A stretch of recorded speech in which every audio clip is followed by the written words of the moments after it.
reach back through the ages, prophets and sages, and our fathers and our mothers stalked the way. Dig down through the rubble, finding foundations on which our fathers and our mothers built a world. Exploration pathways, crossing continents and our oceans to the home of liberty. Rise up and rebuild now on the foundations. Clear the path so others can find their way home.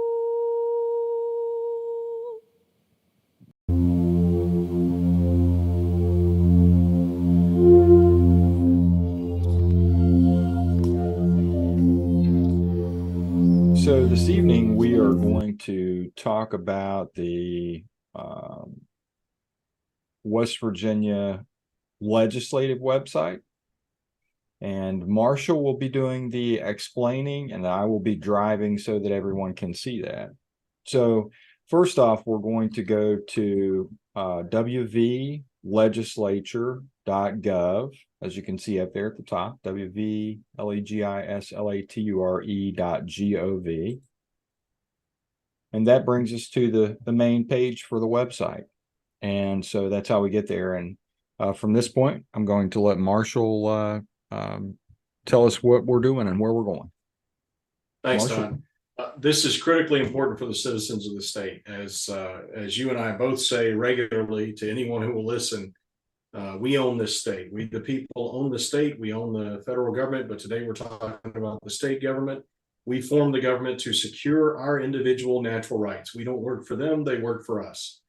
So this website is critically important because how are you supposed to supervise your employees with the government if you don't know what they're doing? And this website is the beginning.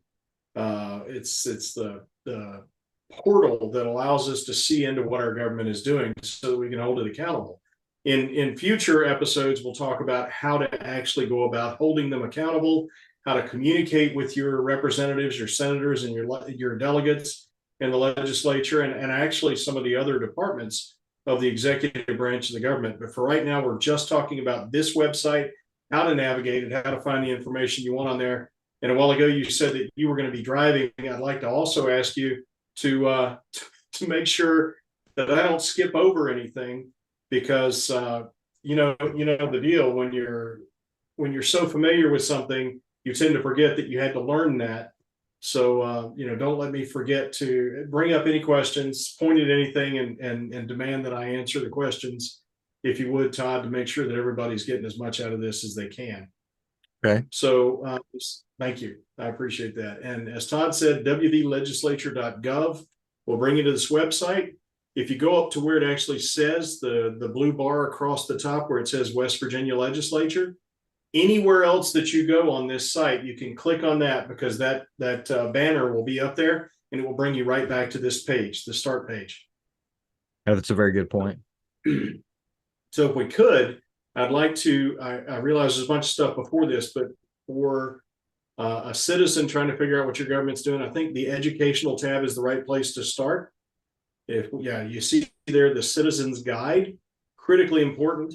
If you'd open that one, sir. There's all kinds of information about what's going on in the Capitol, how to get a hold of people in the Capitol, what you're looking at in the Capitol itself. But if you look over on the right, there are some links, and we're not going to go into any of these links because they're all very self-explanatory. But anytime that you're going to come to the Capitol, this is the place you want to start. Okay, so if we could back out of that, if you want to scroll through. All right. The internship program, we don't need to open that, but basically the idea is that school-age kids regularly will come to the Capitol during the session. The session is generally 3 out of 4 years, is going to be from the first Wednesday of January of any given year, going for 60 calendar days. After that, that is the legislative session.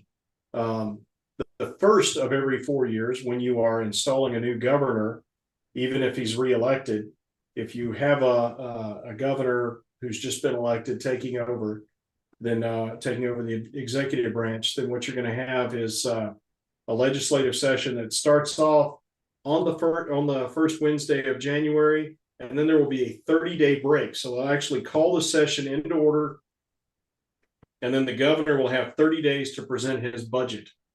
And then you come back and you do the 60-day session, the 59 remaining days of the session after that.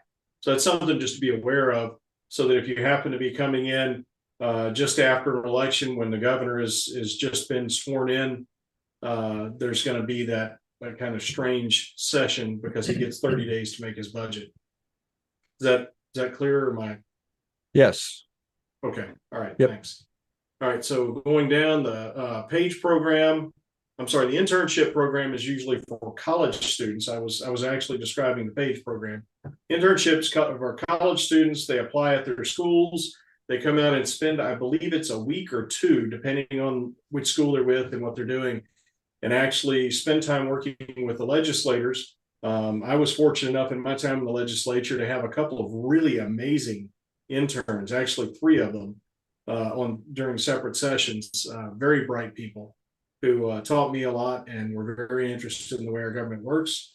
The PAGE program, one slot down, that's for school-age kids who come and they get to spend the day on the floor in the House or in the Senate.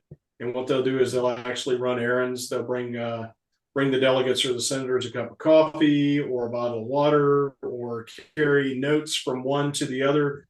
And it's kind of neat to have them there because, it's after all the time surrounded by legislators, it's nice to have somebody who's nice and who is just happy to be there. So the PAGE program is great. And if you want to get your kids into the PAGE program, best thing to do is click on that tab. Contact your legislator and make a request, and the legislators are always happy to have students from back home come and be pages. Publications, there are all sorts of publications. Basically, everything that's on this website every year is it's bound up into a blue book. It's literally called the Blue Book, and printed for you, the people, at great expense. Basically, the website there. So that's kind of interesting. I said every year. What I meant was each legislature, they do that. Right. And then you've got the photo gallery, which is a photo gallery. Don't need to describe that much more, but there's some really interesting photos on there. The Capitol history. It's a pretty good explanation of the actual Capitol building itself and the fact that the Capitol has moved a couple of times. Most people know that, but it's kind of fascinating to read that when you get a chance.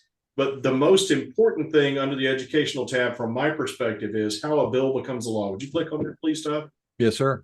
Whoops. All right. Thank you, sir. Yes. So, I know we've all watched what is it called? I'm Just a Bill. Schoolhouse Rock. Thank you. I know we all watched that when we were kids. And that's actually a pretty good explanation, but one of the things that's expressed in the Schoolhouse Rock, how I'm Just a Bill, is the frustration with the fact that the bill has to go through various phases and kind of go forward and then back and then forward and then back.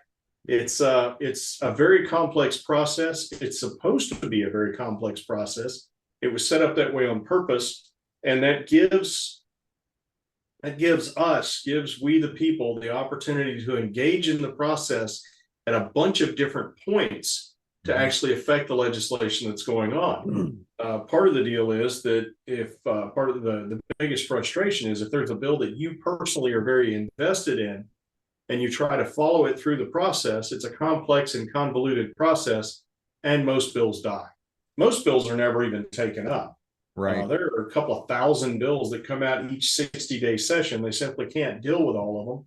And so most of them just die. They get introduced and then assigned to committee, and they never come up on the committee's agenda. But even the ones that do come up, the ones that actually are considered, most of them die. Right. And you can, I'm not going to go through the process right now. That's actually a different episode that we're going to do. But if you go to this tab, look up, if you'll scroll down a little bit, there's a bunch of information on there about how the bills actually go through the process and become laws. And there are a bunch of measures in there to kill a bill. Any bill that makes it through the process, made it through the process intentionally with a bunch of people shepherding it through the process. So if there's a bill that comes across and you don't like it, there were a lot of people involved in making sure that happened, and they need to be held accountable. So if we can go back to the yes, sir, the homepage and just click right up there on West Virginia Legislature. There we are. Okay. So the next thing is, if you can see there, Todd, right under where it says 2023 regular session, down there you go. You can see it convenes on January 11th, 2023. That was, I'm sorry, I said the first Wednesday in January earlier. I meant the second Wednesday. But also 2023, there's a legislative calendar, and that gives, can we click on that one? Sure. All right, so if you look at the calendar there, you can see the really important days in the calendar over there on the left. So the first day, obviously, that's an important day because the session starts. The 20th day is important because the legislative rulemaking review bills are due. Now that's something we'll talk about later, but those are basically rules for how the executive branch functions, and they're kind of dumped into the legislative process, and generally are all just kind of approved. There usually isn't a whole bunch of discussion about any of them, but frankly, there should be a lot of discussion on them. What really happens normally is the executive branch departments will come to the leadership of the legislature, the president of the Senate, the speaker of the House, and they'll go ahead and decide what needs to be done, or they'll inform those people. That will be put into what's called a rules bundle, and then the whole bundle will get voted on simultaneously. And very rarely does any legislature say, well, hang on, what about this? Why are we allowing this executive department to do this? The law says that they exist for these reasons, and here you have them doing this. Very rare that happens, and it should happen more often. The problem is the West Virginia legislature is a part-time legislature, and it's only in session for 60 days each year. And so there's constantly a hurry, and everybody wants to get their own bills considered, and these rules bills are considered to be, humdrum. They've already been decided. The executive branch departments have already decided what they want to do, and our job is just to rubber stamp it and let them do it. Bad idea. Yep. 35th day, you see the last day to introduce bills in the House. The reason that's important is because while you've got a different last day to originate bills in the House, and the 41st day is to introduce bills in the Senate. The Senate is 1/3 the size of the House. That's basically the issue there. There's a lot of other consideration that goes into that, and the mechanics of getting a bill through that particular branch of the legislature. But the House of Delegates in West Virginia, the lower house, the state representatives, there are 100 of those. And just recently in 2022, they were reorganized. There used to be 67 districts and 100 delegates. Now there are 100 single member districts, which is, I think, an improvement. But there are only 34 senators in 17 districts, 2 state senators per district. By the way, delegate is a term that comes from before the founding of the United States. And as far as I know, there are 3 states that call their state representatives delegates, and that's Maryland, Virginia, and West Virginia. Of course, West Virginia used to be part of Virginia. Go to the 47th day, bills due out of committee in the House of Origin to ensure 3 full days for readings. So there's a constitutional rule. West Virginia state constitution requires that each bill be read 3 separate days. Now, it doesn't mean literally read. In the old days it did, but now we have computers and the bills are all on the computers. And any member of the legislature, any member of the public, anyone with an internet connection can get on this website and find whatever bill they want, look at it, read it, think about what's going on with it, and give input, contact their legislator and say, hey, I want this to happen. So what really happens with the quote 3 days of reading, or the 3 separate readings in both the separate houses of the legislature, is that it's just there. On day one, it is, quote, read. In other words, the title of it is read before either the House or the Senate, whichever house it's in. And that's considered reading it the first time, because you've got it on your computer. You can read it all you want. Now, there actually is a House and a Senate rule for the way that they operate that allows for one of the members of either of the houses to demand that the bills actually be read in toto, word for word, that every single bill be read. And that's kind of a maneuver used by some of the folks to create, to slow down the process, because there's something that they think is important that needs to be considered. And it really frustrates all the legislators because they just want to get things done. Right.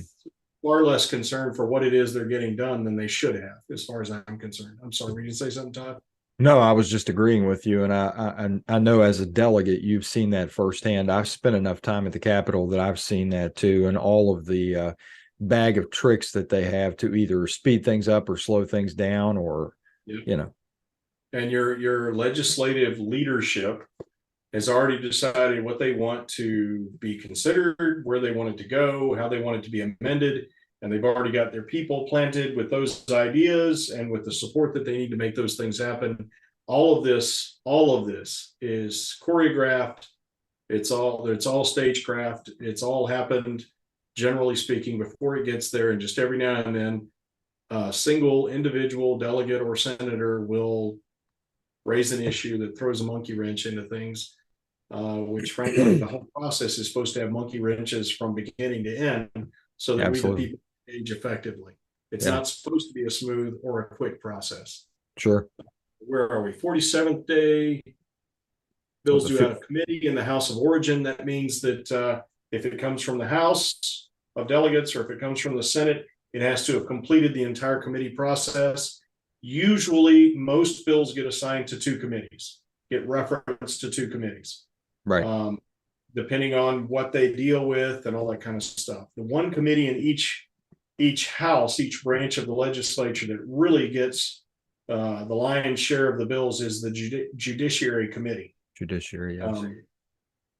So everything has to be through both of the committees. If it's not through those, it dies. Any bill that's not through the committee process dies. So you'll see a lot of your representatives finagling to make sure that this bill gets through the process or that bill doesn't get through the process. And there are a lot of different things that they can do, different procedural motions and actions they can take to make sure that happens. And it is constant, nonstop ambushing, sniping, doing whatever you can to make sure your bill does get through and the other guy's bill doesn't get through. Yeah. All right, so we're on the 50th day, last day to consider a bill on 3rd reading. Once again, the first reading is it's introduced in that house. The second reading is when amendments can be proposed on the floor. So any bill, when it's first introduced, it is then assigned to a committee, usually assigned to 2 committees, one and then the other. And then it goes to the House floor for 3 readings. Okay. So in each committee, it can be amended. Right. And then when it gets to the House floor, it can be amended again. And once it's amended and then voted on the House floor, it then goes to the other house, where it goes through the committee process, where it can be amended in each committee, and then sent to the floor, where it's amended on 2nd reading again. And then it goes to 3rd reading, where it's voted on for passage as amended. So the original version might be dead, and there might be a completely different version that says something completely different, that has all sorts of amendments in it. And those amendments change the nature and the character of the bill such that it might say something completely different. And then that's the bill you're voting on. So what will happen a lot of times is that there will be a great movement among the people of West Virginia to see this happen. We want to get rid of inspection stickers. You know, that's a big thing. People really want that to happen. We don't want there to be any more state inspections of our vehicles, at least until you can inspect the roads and get them fixed, and then stop holding us accountable for having vehicles that are driving on roads that are full of potholes, right? Yes. Heard that 1,000 times. So, and I agree with it. So you want to get rid of that. Someone writes a bill, a delegate or a senator writes a bill, brings it forward, it gets presented, and then it gets sent into a committee. And that bill says there will be from henceforth no more state inspections of personally owned vehicles. Sounds good, right? Okay, fine. Nice and simple. Yeah, it's straightforward. Hey, we're not doing this anymore. Just extract that from the law. And then the next thing you know is somebody adds an amendment in there that says, so you have to have them inspected twice a year. I mean, this kind of stuff literally happens. And then finally, it gets all the way through the process. And the bill that you now have sitting in front of you is not, there will be no more inspections, but there will be inspections twice a year and pickup trucks 3 times a year. And if it's a 2-wheeled vehicle, only once a year, but then it has to be on the second Tuesday of every 3rd month. I'm not joking. This is the kind of stuff that happens. And by the way, you're going to need a purple sticker on your vehicle if it was manufactured. Yeah. Yes. So you, Todd, you contact your legislator and you say, hey, I am tired of these silly vehicle inspections. And your legislator says, you know what? You got a good point. He goes down to the bill drafting section, which is full of a bunch of attorneys. And he says, I need to change this. They look up the section of existing law called code, state code, the existing law, to determine what would need to be changed. And then he or she writes a bill that changes that. Now we'll look at some bills in just a minute and discuss what a bill looks like and what it means. But basically what they do is they take the entire section of code, they extract it, they print it out. But what they'll do is any changes that need to be made, they'll annotate them like this. Any sections that will be removed, any single words that will be removed, they are lined through, struck out. Anything that will be added is then added in, but it's underlined. So when you look at the bill, any text that's on the bill that's not struck out or underlined is existing code already on the book. Excuse me.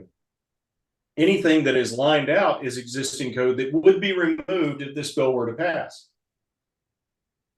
Any text that is underlined is new text that would be added to the existing code if the bill passes. So there'll be all these changes, these amendments that change all of that. And then you, thinking that your bill is about to go for passage, and you're all excited about it. You're like, hey, House Bill 2502, Todd's bill to get rid of inspection stickers is going for a vote on the House floor. And you contact everybody and you say, hey man, y'all need to get a hold of your legislators and tell them to pass this bill. And everybody does that. And your legislators pass it, and the next thing you know, you're paying for 2 inspections a year, and you got to do it on the 3rd Thursday of the month and stand on one leg and scratch your head while you're doing it. And you're like, wait, Todd, why did you come up? And you say, that's not what I proposed. Yep. Right? So your legislators, they're sitting there, and the House is like, hey, the House leadership says, hey, there's a bunch of people who are sending emails and stuff who want this bill passed. Let's get it passed. And then they pass it, and people get mad, and they say, well, we thought you wanted House Bill, whatever it was, 2502. And you say, well, you changed it. I say, yeah, that's what we do. Sure enough, we did. We changed it, and then we passed it. And that's the way things really work in your legislature. Absolutely. And then, of course, here on the calendar, you'll see they have adjournment at midnight on the 60th day. They call that sine die. It just means that we're done. So they can recess or take a few days off, or they can adjourn sine die, which means the session is over. So that's basically what's going on with the calendar here. It's very important. Look it up. If you have got a bill that you're pushing and you wait too long, and then you contact somebody and say, hey man, y'all got to get this bill out of committee. They're going to say, oh, it's too late. We've already passed the day for getting it out of committee. Your bill's dead. You'll have to wait till next year. Yep. And that's just the way it works. And they do that a lot. A lot of it is just the process, and then a lot of it is intentional to make sure that bills they don't like, they will shuffle them around and maneuver them and make sure that the bills they don't want to deal with just don't happen. They just don't happen. You don't have to deal with them. That's right, Marshall. And you and I have talked about this so many times, the fact that the legislative process is happening while most people are out working and making a living, and Right. they aren't aware of what all's going on there behind the scenes. If they don't, most people don't have time to go to the Capitol and watch what's going on, and who would want to anyway? But there needs to be, the education on this website is very important. And frankly, I think that there needs to be like a group of people who would get together and put some information together on things that are important to liberty principles and those types of things, and draw people's attention to those so that they could know better what's going on in their state government and call up their delegates or senators to let them know how they feel about it. That's a great idea. We actually do have one friend, who his name's Barry Holstein, who does I'm looking him up right now so I can get this right, but he does the Sarges, is it? Yeah, it's First Sergeant's Review of the West Virginia Legislature or something like that. And he does a pretty good job, but he's just one guy. He really need a few more people involved in that. But Definitely. He watches the legislature very closely. I happen to know that he is pretty close to getting his Ph.D., so he's a smart guy. Yep. But his name's Barry Holstein. He's down in the Charleston area, Kanawha County, I believe. I know him pretty well, and he's a smart guy, and he does a pretty good job of analyzing a lot of this stuff. All right, can we go back to the landing page there? Now, guys, look, I know I'm going through this really fast, and I'm throwing a lot of information at you. I would like to ask you to please contact me, and send me questions, anything you want me to clarify, anything you want me to go back over, anything you think I got wrong. We will revisit it as much as possible, as much as necessary, on a different episode to get it straight. So we have looked at the legislative calendar. Right under that are hearing calendars. You know how a calendar works. We don't need to go through those. But if something important is anything that's going on in the legislature is important. It will affect your life. But you need to keep an eye on those and check them on a regular basis during the session. And keep in mind, you have the 60-day session every year. Like I said, second Wednesday in January for 60 days, except that 1 year when you inaugurate a new chief executive. But also they have interim sessions throughout the year. I think it's once a quarter or so, they'll come in for 3 or 4 days and get reports from different government agencies. And then they'll have special sessions. Now, a special session is when either the governor calls the legislature in to deal with something he wants them to deal with, or 3/4 of the legislature can choose to call itself in. The weird thing about that is it's hard for the legislature to vote to call itself in when it's not in session. So anyway, the governor can call, and does regularly call, the legislature in to vote on things that he considers important during special sessions. Now, keep in mind, these special sessions cost you, I think the last time I heard an estimate was about $30,000 a day to have the legislature in session outside of the regular legislative session. And usually, if you pay attention, what they're voting on is new spending bills. So the governor calls them in and says, hey, we need to spend some money. We got more money than I expected. And so y'all need to come on in and I'm going to tell you how to spend it. And then your legislature says, that's a good idea. Let's spend that money. And that's what happens. You really need to keep an eye on those. So if you look under that, you got that's last year's regular session. Not too critically important to us right now, but you will note there's completed legislation. So if you're trying to look anything up, right under that's the membership directory in case you want to know who was in office during the last session. Up at the top of that column, I missed it earlier, the column we were in, top of the column, there's the 2023 membership directory. So that's the current membership directory. There's actually a better way to get that on this website. You go over to the top of the next column, that's last year's 3 special sessions last year. Okay, 3 of them. And then you have the interims, which are regularly scheduled. And they're pretty important because we have a part-time legislature. Calling them in every now and then to hear reports from different government agencies and things like that can be very important. But you go down to the bottom there and you've got legislative job postings. There are actually some very important citizens who work in the legislature and do some important things to keep this process rolling. And it's worth looking through the job postings, because you could have an impact on the efficiency of your legislature to take a job there. If you go down to the blue rectangle on the left, you'll see that it says streaming video and audio. Every single floor session of the House and every single floor session of the Senate is actually televised. It's also archived. The video is archived by public broadcasting. Now, the thing is, I think it's good that we have cameras on the floors of the 2 chambers, because it makes the process more transparent. But actually, what it does, it has a couple of negative effects. One is that a lot of the things that would be fairly transparent because they were done on the House floor are now done somewhere where they can't be seen by the cameras. So it's actually, some things are less transparent. But the thing is, the attempt at transparency, the attempt at shining light on what's going on, just causes them to make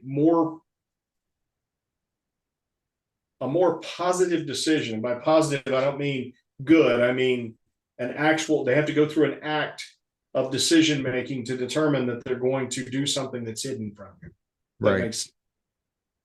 And the other thing is that people tend to get up and perform for the cameras. A lot of what goes on the legislative floors now are very performative. Not saying they weren't before the cameras, but they certainly are now. And I've had people accuse me of that. I've given a few floor speeches. I try to make mine focused on the actual topic at hand, and not just shouting or chanting, as we've had one particular delegate who comes to mind just chanting the same thing over and over again. But there are pros and cons to that. But that's where you can find the videos. Audio, every single committee has recorded audio, and it's actually transmitted via the website. Here you can listen in on committee meetings. So if you can't make the trek all the way down to Charleston, it takes me 5 hours to get there. You can sit at home. What's that? I was actually just going to click on that so they can see. That's great. The House audio and video and the Senate audio and video. Yeah. So those are actually the chambers, the floor sessions, and then if you look below that, you've got committee rooms. So if you, we'll show you where to find that information in just a minute. But if you know that your bill is going to be before the House Education Committee, you can go down here, or the House Judiciary Committee. You can go down here and you can click on that link and you can listen to the discussion going on. Part of the problem with that is you don't necessarily know. They're supposed to recognize each of the speakers, but sometimes it doesn't happen. And then you've got to know who the gentleman from the 48th is, and who the gentle lady from yes, they actually say gentle lady. The gentle lady from the 51st is. And you have to know all that to know who's speaking, because they don't call their names. But all of this can be done. All right, so let's go back to the homepage. Next thing I wanted to look at, there's a blog there. It's kind of interesting to read through, just so you kind of get an idea of what's going on. Let's skip. Okay, so you get an idea what the blog page looks like. A lot of stuff going on.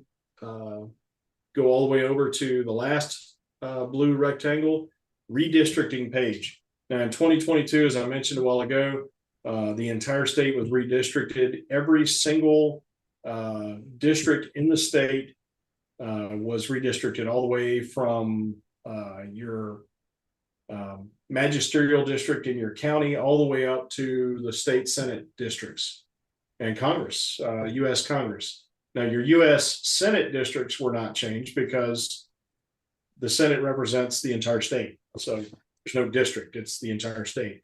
And so the constitutional officers, like the governor and the Secretary of State, those guys represent the entire state as well. So there's no redistricting. Thanks, Todd. So you bring us up to the redistricting page. And if you go over to the left, there's a column of links. You want to know your congressional map. So we are West Virginia lost enough population versus the rest of the country to lose a congressional district. We used to have 3, we now have 2. So we only have 2 congressmen. We have 2 senators. The 2 senators represent the whole state. Each of the congressmen represents about half the state. And if you look there, you can see what that map looks like real quick. And those are your 2 congressional districts. All right, let's go back. Now there's a KMZ Google Earth on there, which has a lot of detail, but it takes forever to load. So we're not going to mess with that right now. If you go down right below that, you've got the state, that's the state Senate map final. And this is where you figure out what your, so that's page 1, but you can actually zoom in as you scroll down. There you go. You can see more detail each of the districts, the Senate districts. So this is West Virginia state Senate districts.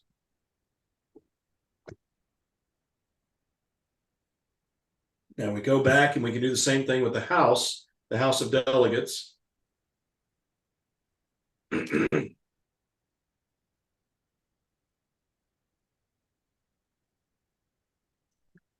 So if you scroll back up one more, no, down one, looks like a blank page, but I think it's not loading. No, I think that is a blank page. Okay, It's all loaded. Might be the last page then, which is the entire state. But as you can see, we're scrolling through District 1, 2. There are 100 delegate districts. Yep, there's the whole state right there. So as you can see, there are 100 delegate districts, only 17 Senate districts, state Senate districts. But that will help you figure out which district you're in so that you know which delegate you need to get a hold of. Now, let's talk about how we figure out which delegate we're trying to get a hold of once we know which district we're in. So can we go back, please? All right, so let's go over to the Senate tab. Go down to Senators. Here is a roster of all 34 West Virginia state senators. If you look up top, there's the Senate leadership. If you look right there under where it says members of the Senate, it says representing 17 senatorial districts. You can click on that and it'll take you back to the map. Let's not do that right now. But then you got the names of each of your Senate leadership if you need to get a hold of one of them for a particular reason. Now, keep in mind, majority refers to the party that has the most members, Republican or Democrat. Minority refers to the one that has the lesser number of members. But each one of them has a leader and a whip for their caucus. All right. So the members of that party that are also members of that House, that's called a caucus. So the Senate Republican caucus, the House Democrat caucus, you get the idea. And each caucus has a leader and a whip. The whip's job is to kind of figure out, to poll the members of the caucus to figure out how they're going to vote on certain things and then inform the leadership so they can take action to punish you if you're not voting the way they want you to. And I'm dead serious about this. Now, the 2 at the top, the president and the president pro tem, a lot of people don't know this, but in West Virginia, constitutionally speaking, the president of the Senate is the assistant governor, lieutenant governor, yes. Yeah. So according to the West Virginia Constitution, Craig Blair is not only the president of the Senate, he is also the lieutenant governor. Personally, I see that as a conflict of interest to have a legislator serving in the executive branch. But, what are you going to do about it? Yeah, because that kind of circumvents the checks and balances. Yeah, the separation of power. Yes. All right. So if you scroll down, you'll see that currently we've got it set up so that we're looking at the senators based on its alphabetical order by their last name. So if you click on party right at the top of the party column, then what you've got is you got them separated by party. Whereas if you go to district, so let's say you live in District 1, which is basically the Northern Panhandle, then you just click on district, you scroll down to where it shows District 1, and there are your 2 senators. All right. And that's how you scroll through them. If you just want them in alphabetical order, you go back over and click on name, and it sorts them by name. So you got them backwards, and then there's forward. As you can see here, it's got the name, the photo, the party affiliation, the district they represent, the address at the Capitol. That's their address in the Capitol. It's their room number, building number, so that you can find them if you go to the Capitol. Also, you can send mail to that address that will get to them. Their email address, their official email address, and then their phone numbers. One thing you need to know about their official email address is that it's FOIA-able. FOIA is Freedom of Information Act. That means that citizens can send in a FOIA, Freedom of Information Act request for, let's say, Craig Blair's emails from this date to this date dealing with this topic, and they are required by law to actually give you those emails. So the point is that this is all public information. The emails that you send them, this becomes public information. All right, Todd, can we go back to the main page and take a look at the House? Same thing with the House. You see there's more leadership because it's a larger organization. It's 3 times as big. You can do the same sort of sorting down there, and you've got the same information for each delegate. If you scroll down to the bottom, a whole bunch of these guys, 100 of them. All right, so you can see that. There's also, I'm sorry, go back up to the top.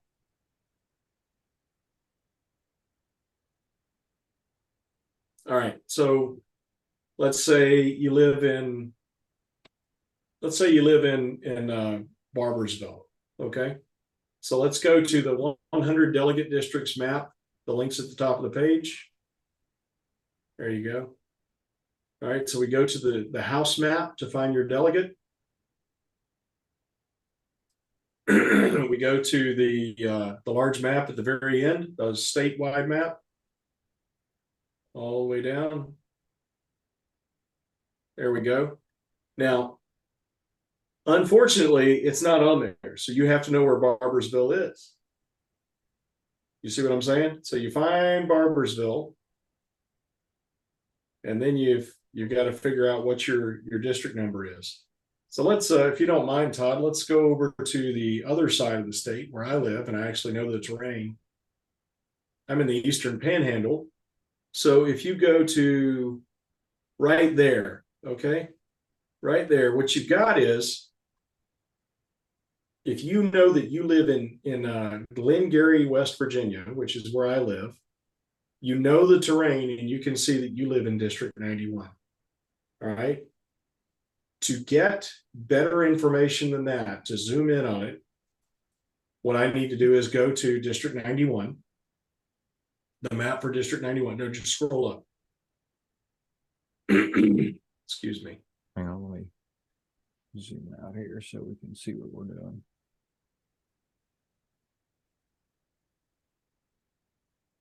Getting close. There we are, right there. So that nice purple spot there, that's me. That's my district. And if you'll note, you know, there's a little bit more detail here. I can see the county lines. I can see the town of Inwood there, and I can kind of guesstimate whether or not I'm in. Of course, you know, you might have to get more detail to figure out where exactly you are. If you'll go back, Todd, please. We could use right. the Google. Yes, please don't click on it right now. It takes forever to download. But that is actually USGS information, U.S. Geological Survey information, and you will be able to find specific dirt roads and road intersections and stuff like, and addresses to figure out where you live. All right. Yep. So once you've figured out who you're looking for, you go back to the House roster, Oh, sorry. There you go. And you click on district so that it's sorted, and we're looking for District 91. My delegate is Don Forst. I now know how to contact Don Forst if I need to. So there it is. That's how you do that. Yes, Now, sir. we will discuss in the near future how to actually communicate with them once you figured out how to get a hold of them, what you want to say and how you want to say it. And I'm not talking about kissing the ring or bowing down. I'm also not talking about sending them an email that says, do what I want you to do, or I'm going to fire you. That's always implicit that you as a voter have the right to fire them. But, they're your employees. Talk to them the way that you would your employees if you owned a business. Hey, look, here's what we're talking about. This is what needs to happen. But you don't owe them any more, any less respect than you owe to any other employee. All right, so let's scroll back up, if you would, Todd, and go to the home page. All right, now these are available on any page, but I just want you to be really familiar with the home page and where to find things. So we looked at the House and the Senate. Joint is very like it, except it doesn't have rosters. It just shows the committees that are available. If you can look down, you can see those committees. There's staff information. What that means is basically the point where the two houses work together. Let's go back to the House real quick. Let's go down to the, you can see the video audio. That's House specific video audio. If you need to get a hold of, if you want to look through the House rules, there's a tab down there. I used one the other day, a House rule to call for a public hearing on a particular bill that I was concerned about. But what we really want to look at here, if we can go back, is the committees. So you click there. That's an entire list of the regular committees of the House. These are the established committees that meet, that always meet. They can have special committees, they can set them up, they can have subcommittees, but these are the ones that are established committees, okay? And they're in alphabetical order here. In a future episode, we're actually going to take a bill that I was concerned about in this past legislative session, and we're going to walk it through the process. We're going to figure out where it was in each committee, what happened in each house with it, who did what with it. And we're going to show you how to get all that detail out of it, out of this website. But right now, we're just talking about generally navigating the website. So if you know what committee your bill is in, if you click on, let's click on Veterans Affairs, if you don't mind. Veterans Affairs and Homeland Security. So here are all the delegates who are members of the House Veterans Affairs and Homeland Security Committee. You'll notice that the leadership of each committee mirrors the leadership of the House, because you've got a chairman, you've got a vice chair, and they're both from the majority party. And then you've got a vice chair, two vice chairs, or excuse me, you've got the House Veterans Affairs and Homeland Security Committee is actually a hybrid committee. You got a Veterans Affairs Committee and a Homeland Security Committee, but they meet as one combined committee. So you've actually got a chair of each and a vice chair of each. And then you've got a minority chair of each. Mm-hmm. Okay. And then you've got all the members, all the voting members of that committee. If you go over to the right, you can see where there's a committee agenda. Click on the agenda link, and that will show you, if you scroll down to the bottom. So the agenda that shows at the top is the next meeting, the next scheduled meeting of that committee. And then you've got by date what the agendas were for previous meetings, going all the way back to apparently 2013. So let's scroll back up to the top. Also, if you note, it tells you the meeting time and place. So if you are actually physically going to the committee or to the Capitol to see the committee, or if you want to listen to the audio, that's important information to help you find that. Excuse me. All right. Let's go to bill status. Actually, let's skip that real quick. Go to state law. If you look in the state law, there's West Virginia Code. That is literally the compendium of existing West Virginia law. You can look up any law you want right there. So that's one thing. You see the various articles. And then you can actually do a search over here on the right.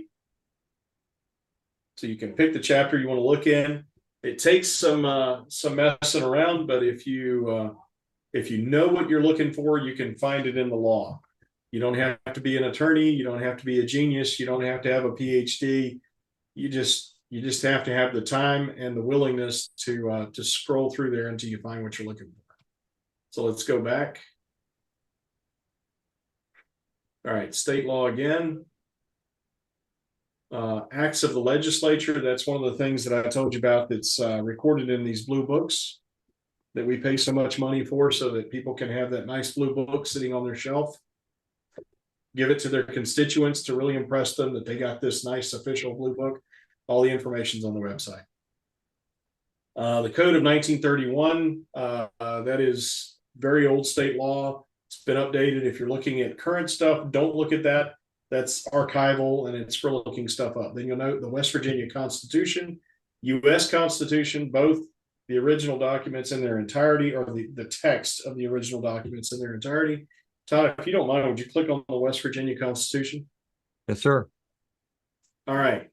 I think this is really important. If we could read the preamble, just scroll through the preamble real quick.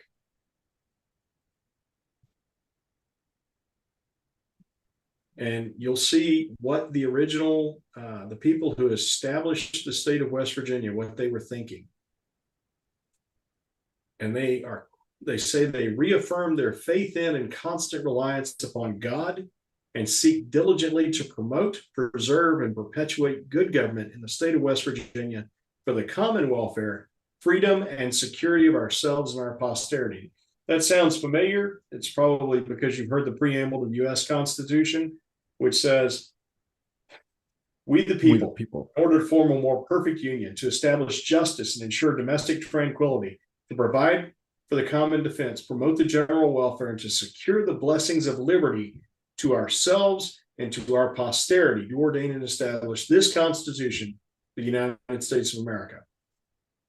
The verbiage in the West Virginia Constitution at various points relies heavily on the U.S. Constitution, and I think that's a great thing. So let's look at Article 1, Paragraph 1.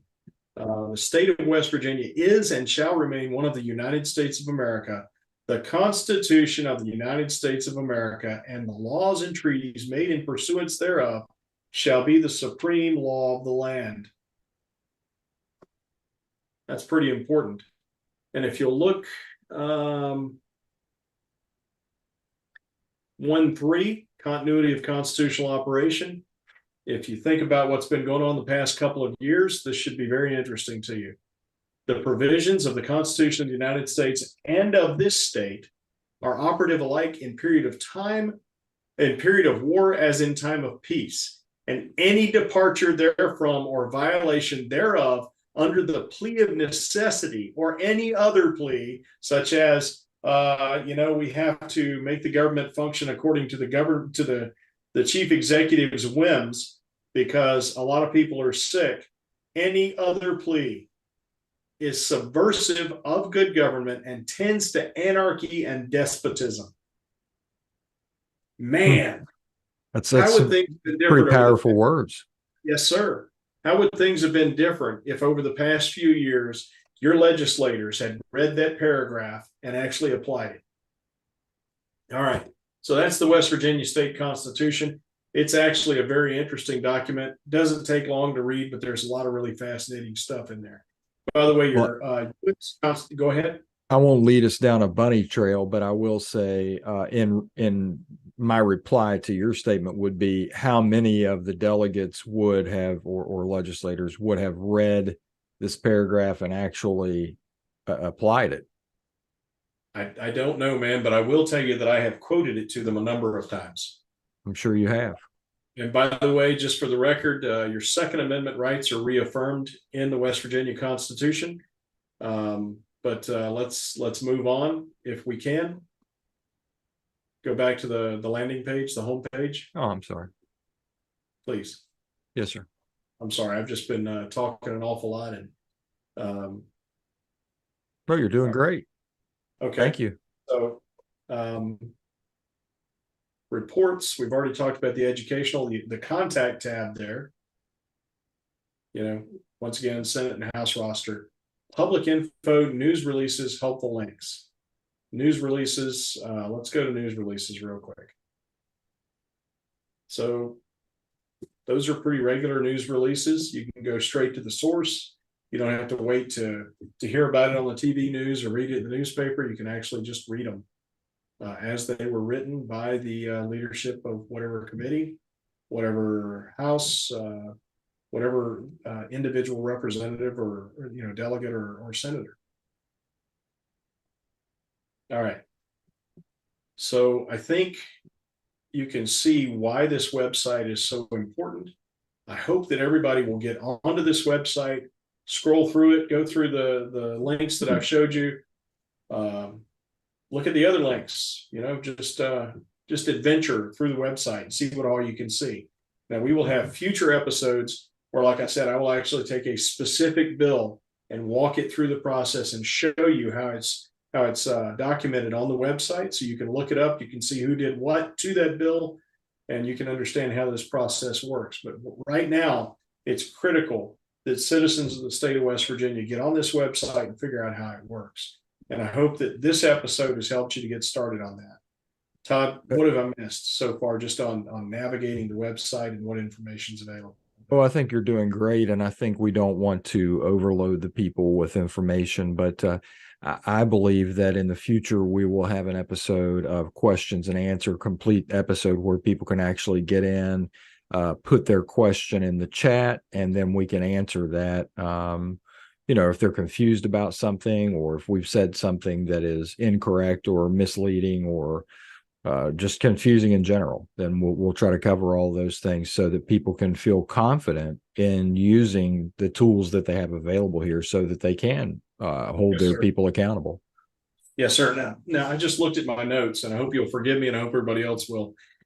I missed a really critical part that we need to go over tonight. Can you go back up to state law tab? Yeah, and Mike, I was going to ask you a question. I'm sorry, Marshall. Are we going to save bill status for a future episode? Actually, let's look at bill status right now. That's what I was looking for. So Okay. Bill status, go down to bill status, under bill status. All right, on this page, you can search any bill, past, present bills. All right. If you know the bill number and you know what session it was in, it's very important that you go up to the top there and you actually make sure that you are in the right session. So if it's during the regular session of 2023, then you're doing good, and you want to make sure that you choose. Can you go over to where it says select bill type? It's either a bill or a resolution. So bills, when they are enacted, become law. Resolutions, when they are enacted, become acts of the legislature that are urging or trying to get something done. Okay, so it's different. You need to make sure that you know whether it's a bill or a resolution, what year, and then which session of that year. The regular session is the 60-day session I was talking about. Once you make those changes, you have to click on submit over there on the top right. If you don't do that, then it just reverts back to whatever it was set on before. All right, now if you happen to know the bill number you're looking for, let's try 2552. And you click submit, scroll down, it actually brings up that bill. Okay, and there are other ways to search that bill. If you go up a little bit, scroll up a little bit, you see you can search it by, you can just get the entire list of bills, all bills, then you can get just the entire list of bills for one house, whether it's the House or the Senate, just the entire list of them. In numerical order there, yeah. Yes, sir, and it gives you all the information on them.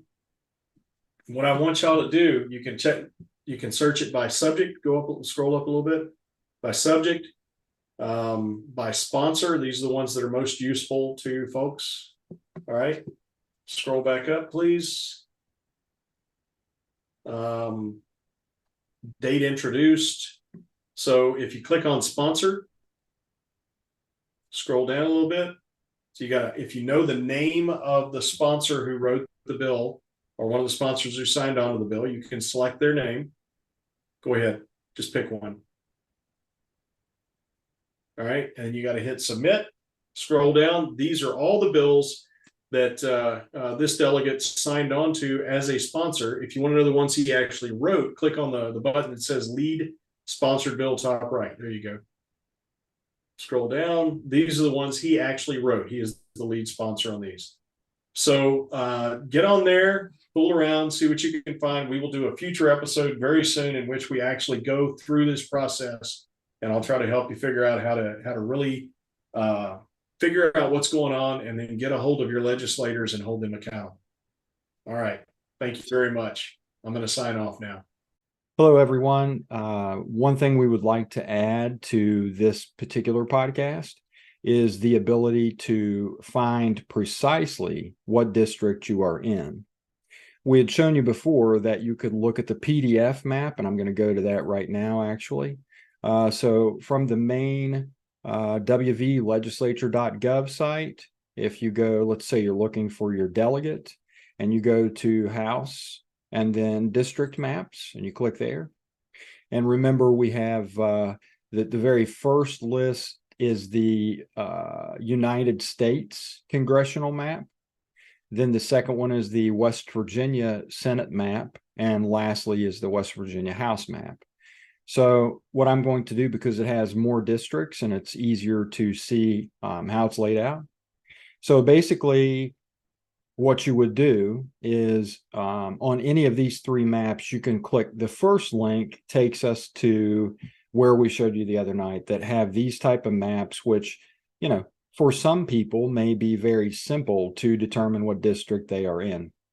However, if we look at the, I think the House map was at the, yes, at the end. So if you look at this map, some places aren't really easy to discern exactly where you are on the map. And even when you zoom in, it doesn't show roads or county lines or anything like that. So it is somewhat difficult to determine in many cases. So what I suggest is, instead of clicking on that PDF map, you actually go to the second link, which says House Map Final, KMZ, Google Earth. And if you click on that, it downloads the KMZ file. I'm going to say save as, and I have already, so it says House Proposal 1 sub revision, KMZ. So I have already saved that here. So you would just save that file by clicking save. Make sure you know what directory you're in, so that you can go back to it here in just a moment. But I'm going to cancel this, and you would save the file. Then you just go to earth.google.com. Okay. And I'm going to, let's actually just go back to that. And that takes just a second to load. You can install this program on your computer if you like, but it's not necessary for this exercise. So then what we'll do is we click on this push pin right here on the left-hand side that says projects. And once we click on that, we say this actually wouldn't be here. Let's just go ahead and delete that. So this is what it would look like when you first open that if you've never created a project in Google Earth. And you want to say open because you just downloaded the file.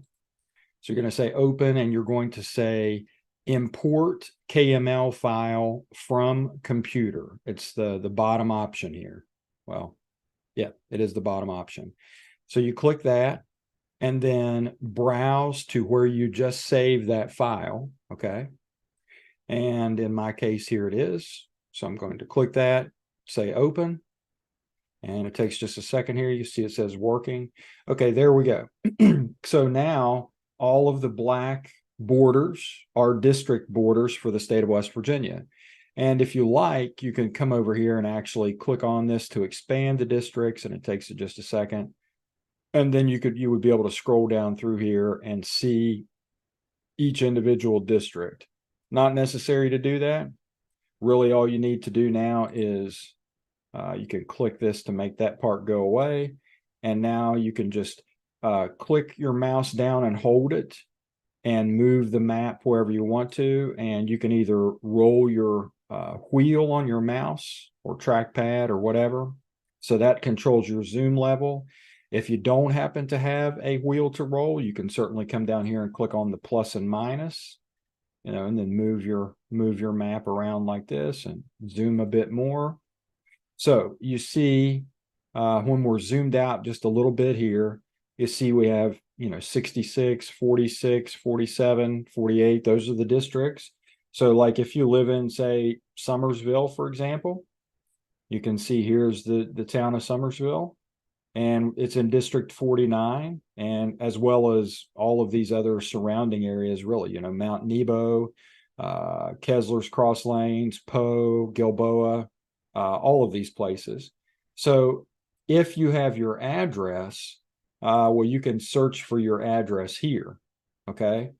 And by clicking on the magnifying glass, type your address in, and it's going to bring that up with a pin right on the map, okay? And then that will show you, then all you have to do, if it brings it up on the map and has it zoomed in, let's say you live in Camden on the Golly, and you can zoom right into the street level here. Maple Inn Road. So let's say you live on Maple Inn Road somewhere, and there's a pin that gets there once you type your address in. Well, then all you have to do is just zoom out, and you can see that Maple Inn Road there is in District 48. Okay.